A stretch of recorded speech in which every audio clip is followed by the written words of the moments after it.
You want to see my Charles Xavier impression?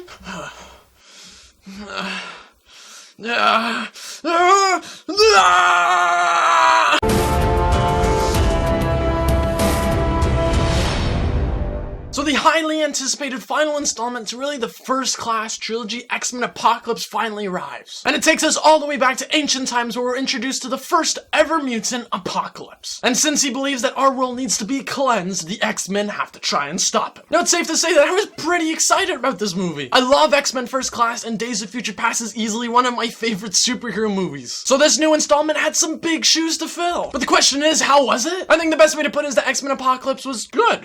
I just don't think that this movie was on the level of First Class and Days of Future Past in that regard. With that being said, however, this movie does do a lot of things really well. The first being the two characters that really carry this franchise, Professor X and Magneto. Now, why I loved Magneto throughout this franchise is because he really brings the emotional core to the film. And in this movie, he continues to do it. Some of the stuff at the beginning with him really tugged at those heartstrings and showed that he's not just this villain, he's an actual complex character. And on Professor X's side, although we do have some emotional stuff, we really get this innovative, mind-twisting element to the film. There are scenes where you're literally in the mind of Charles Xavier, and if there's a battle going on in his mind, you get to see it visually. That take on sort of a mental battle reminded me a lot of Arkham Knight. And I'll say that it was a really well done way to handle this struggle. And continuing down the line of the rest of the X-Men, the new recruits, these new younger people of Jean Grey, Cyclops, Nightcrawler, I thought they did all really well. And since I told you how much I love Days of Future Past, you knew I would talk about him, Quicksilver. He was as awesome as he was in the last movie, and his action scene really steps it up in a large way. Now, as you can tell, I've been praising a lot of great elements that I thought this film had. However, when it comes down to it, I just don't think that this movie used those elements as well as they did. And here's why. With these great building blocks, you'd expect an incredible film, but in order to do so, you have to know where you're going. And I would say that's my biggest problem with this film, is that for the first half of it, it just didn't feel like it knew where it was going. For a good portion of the film, it's Apocalypse doing his thing, recruiting his mutants.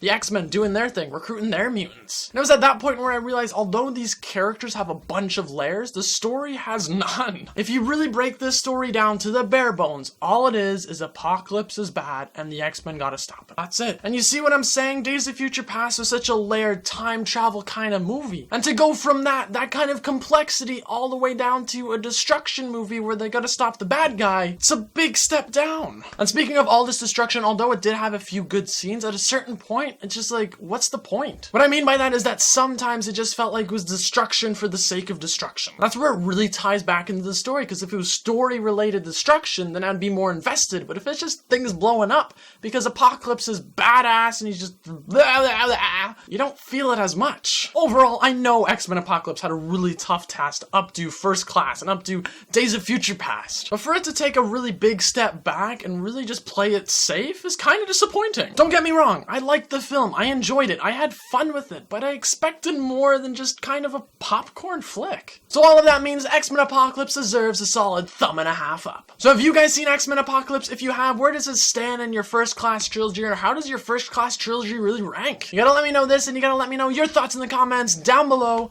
And until next time, I'm Marco Pereira. Ciao for now.